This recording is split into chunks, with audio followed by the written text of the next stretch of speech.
Hello everyone, thanks so much for having me. It is a beautiful energy here and I'm really happy to join this service with you. Thank you. So normally I prepare something I want to talk on and then my guides last minute change it. So I expect them to pop in any moment and go like, nah. But let me try anyway and see where they take it this time, or will Spirit will take it this time. Something that came up a lot lately, because I work with a lot of people in different ways and forms, and is surrender. And surrender was a concept that I struggled with for a year. I happen to be German and Virgo, so this whole surrender principle initially was to me, I'm not giving up. That's going to be like losing. And it took me years to get around it, and I'll still have to have my reality check, either my own or the ones from the other side, kind of like, no, Heike, just get with it. And at the moment, what's happening also, because from an astrology point of view, so much is going on. We went through so much change with the 9-year cycles that we had. We had to let go of a lot if we wanted to or not, physically, emotionally, spiritually. So there is this huge turn that we are in, and lots of the things that we knew on any and every level is just simply not applying anymore. And then our good old brain, which is useful at times, but often in a way, is then getting us stuck. So I find a lot that there is new things happening, the frequencies are rising, we had to let go of a lot, but we still have the old tools. Now we want to force the old into the new, because that's simply what we know. And within that comes, again, the concept of surrender. Now, surrender is simply working with the universe instead of struggling against it. Sometimes it's so blatantly in our face, and we go like, no, but it's got to be like that. It's always been like that. And he or she did that, and this is unfair, and this is that. So we go against it. We don't have to like everything, but we spend double the amount of energy going against instead of going with. Whatever there is in our life, we've chosen it. Sometimes we wonder why. It will make sense along the way, and we might not necessarily make the same choice again. But whatever is in our life right now, whoever is, the way we feel, or what is happening in our life is choice. Our choice. No one else's choice. So we can either argue with ourselves till we're blue in the face, it ain't gonna change. And we keep on being stuck. We get into that freeze kind of state. On top of it all, it's because mind, body, and soul, as we know, is all interconnected. We can't just get stuck in one. There's the ripple effect. The soul is stuck somewhere. The body says, whoa, she is stuck. Let's help her out a bit. So we start landing from that side, and then from the emotional side. And then we've never had so many people suffering with anxiety, depression, even our poor kids, this whole ADD, ADHD nonsense, okay, which is one of my different stories anyway. All of those things is the body saying, can we please just go with it instead of against it? So we can either grow with it, or we can go like, but that's not fair. I didn't want that. How can they make me feel this way? This whole kind of like outside in thing. We are more focused on the outside. And then we wonder why we're not standing in our power. We spend 90% of our time in the yesterday or the tomorrow, but not in the here and now. So even from a scientific point of view, we have an average of 60,000 thoughts a day, of which 80% are linked to the past or the future, and within those 80%, another 70% are the same thoughts or processes we've been holding for a minimum of 10 years. Now that is, even from a scientific point of view, insanity, but we volunteer for it. And this is where we need to go. What's there is yours. We need to step back into our power. Nobody is doing anything to us, wanting us back. Yeah, there's going to always be a few buggers in your life which are not necessarily aligned with you, but they're there to teach you something too. It's still your choice if you accommodate it or not. Anything and everything in your life can only be there for 3 reasons. You either created it, you fed it, or you allowed it. And at the same time, we do either one of those or a combination of that, and then we attach an emotion to it. Now, I done that, and that, or he or she and my boss, this is how they repay me. So it's their fault how I feel. We attached an outcome before we started the action. And then we are blaming it on Tom, Dick, and Harry that we're miserable. At the same time, we're saying, I keep on doing what I do, and unless he, she, or it changes, I won't feel better. And then we sit in that. Instead of saying, excuse me, I don't like the outcome. Let me look at the structure that I'm having. Why do I keep on going back in a space that makes me unhappy? Why am I around people that hold the complete wrong frequency 24/7, and before I walk in, I'm already exhausted? So we outlay our power, and with that, our inner power becomes feeding the outside, but then we want to all connect to spirituality. Well, it's not out there. It's here. But we use 90% of our energy to feed everything and everyone out there. I'm not saying cut it off completely, but it's about time that we include ourselves into that. It is absolutely impossible if we're the source and linked to the source, and we keep on pumping out, but not getting any kind of balance back. That cannot work from no angle. Absolutely no angle. 80% of the people I'm seeing have sleeping problems. Why? Because the brain won't switch off. So we completely didn't just outlay our energy and our power to the situations and people around us, but we completely handed it over to the brain. Brain is a good thing, and I'm not saying our brain hates us, but we've put it in the wrong spot. The brain is supposed to be there to help us execute where our soul is leading us. But no, we're using it to question it. And unless the brain agrees, we ain't going to go where the soul is leading us. At least we're going to put up a really good fight. And then we wonder why we're not feeling right, why it's not going right, why we keep on hitting our head. But till the brain tells us differently, we just keep on repeating it. Again, can't work. It's impossible to work. And then it's like, I hear people all the time, but I'm really a good person. I'm really putting all the best out there. I'm looking after people. I'm going out of my way. Oh, good. Did you include yourself in that? Oops. We normally don't. We mean well. And I'm not saying other people are not important. Of course they are.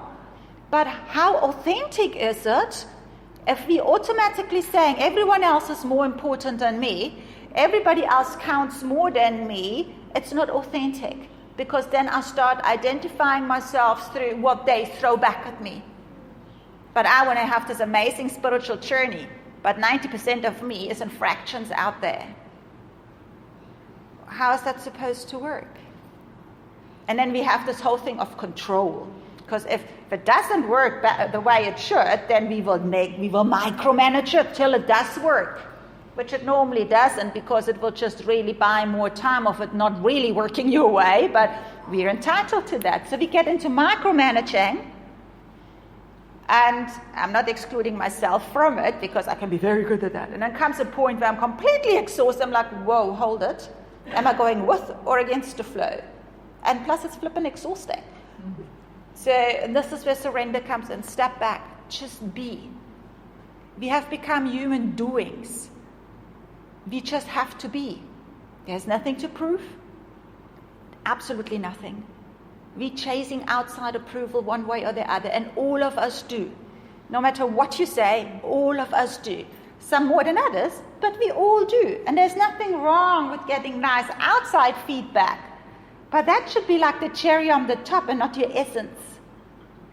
As long as you're dependent on the outside, you cannot embrace your full power on the inside. We are all interconnected, they're just as important.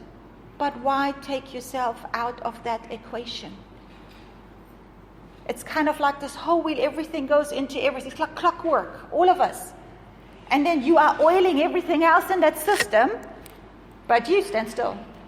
That is affecting the system too. So again, at the exhaustion, illness, unhappiness, sadness, we feel stuck, we feel done wrong. But we decided to do that.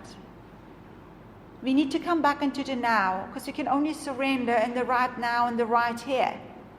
We're so busy planning on what's happening in 5 years, or one day we retire, or in a year I want to go on an overseas trip, so I better don't do anything right now because I want to have that money in 1.5 years when I want to go to the Caribbean, or whatever it might be. And immediately, the only place where we ever have any power of is right here, right now.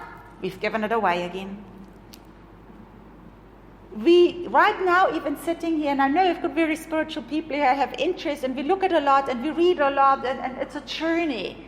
I fully get that, and we have to do constant checks of like, where am I? But we don't stand still. We don't stand still. Being right here, right now, in complete awareness is a difficult thing, because we're not used to it anymore. And this is where kids get it right, and even animals get it right. Because they go purely by instinct. They go purely by soul. You won't get, for example, I use animals because it's a neutral thing. You can't, if you are in a really bad mood, or extremely depressed kind of mood, or very agitated or whatever, you try and get an animal come and snuggle with you. Ain't gonna happen. Doesn't mean that animal hates you, but it's not gonna absorb your energy that you just chosen. And the moment we're like more cool, calm, connected, they automatically come towards you. It's all about energy. So with that, the whole surrender thing is as well. It's like allowing. We don't allow, we manage, we control. Trusting like even if I don't micromanage this right now, it is going to work out in my good. Why? Because I've chosen this before I even came here. We have this a bit back to front. It's like, I always say my soul chose this body for this lifetime to do the lessons it thought it can do. And it said, okay, Heike, we take Heike, that body seems to be okay, it can do what it needs to do. So we're the vehicle, that's all we are. And the soul is kind of the driver. But we allow the vehicle, the car, it's like walking out of the house every morning and say, car, where would you like to go today? And the driver's like, never mind, and we're just not going till you know where you want to go. It's the other way around. This is where brain, heart, and soul comes in. We let the brain run it. And our brain is so limited. Our brain is like, I always give the picture of, our brain is an organ when we are born, and it's got very, very limited pre-programming. As in like, body, please breathe. Body, please move an arm. But this is what the brain comes with, the very, very basics. And anything from there onwards is what we put into it. The family, the friends, the school. So each of us has a very unique, eclectic mix of knowledge. Now in my case, my brain is 45 years old, very eclectic mix of knowledge. But the facts are only in the past. Now the soul says, Heike, let's go there. And my brain says, well, hold it. I don't have a reference point. We're not going there. Now my soul is the accumulation of all the lifetimes I had, the knowledge I learned, hopefully, and the straight line above and beyond. So we're talking about, let's say, a few hundred years of knowledge with no limit. And there comes my little 45-year-old mechanical brain and says, we're not doing that. And you know what? We go with that.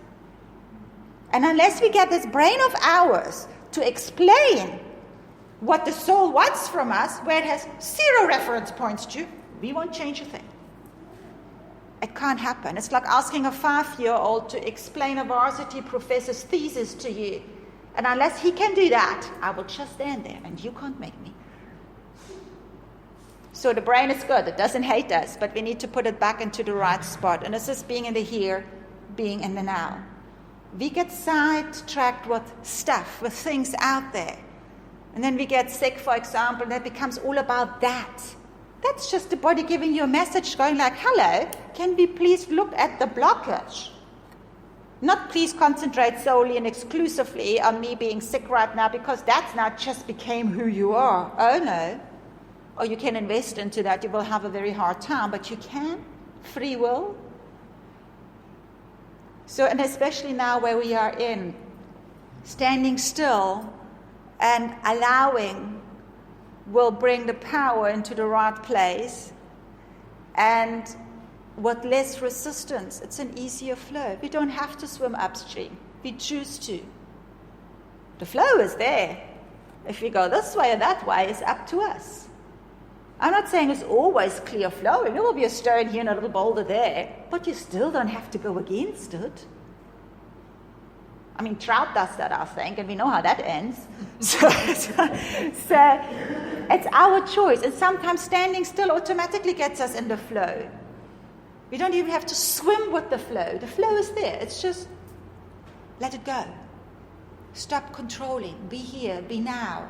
And this is where you have the only power. This is where we connect with spirit. Where we have to learn to connect with our heart and our soul. And through the solar plexus. This is where we feel solar plexus, all kind of feeling goes through that. So this is like very often when we know we do or don't do something we should be doing, we feel it in the solar plexus. And then the brain goes like, dismiss. So we have to bring the energy in. Automatically, we are, with that, creating the ripple effect out. And it's way stronger, way more authentic, and way more attainable than trying to do it from the outside in. If you can't secure the source, you can't secure the outcome. It's like throwing a stone into a pond. It ripples out. It doesn't ripple in. And if you want to or not, it will ripple out. So me talking way too much again, I assume. So the message is include yourself. See where your power is. It's you. It's in you. It's not out there. They can benefit from it. Happily so. Giving is wonderful. Helping is wonderful. Serving is wonderful. But only if you include yourself. Because it's then otherwise not really authentic. The intent is still right. But I promise you it can only backfire somewhere along the line. So with the whole concept of surrender comes softness as well. The letting go. The breathing. The allowing, the nurturing of yourself. Sometimes standing back, breathing, doing nothing brings you more than being in the middle and trying to force things through. And it's less exhausting. So, thank you for that. Thank you so much. That was wonderful to hear that. Thank you very much, Heike. Absolute pleasure. Thank you.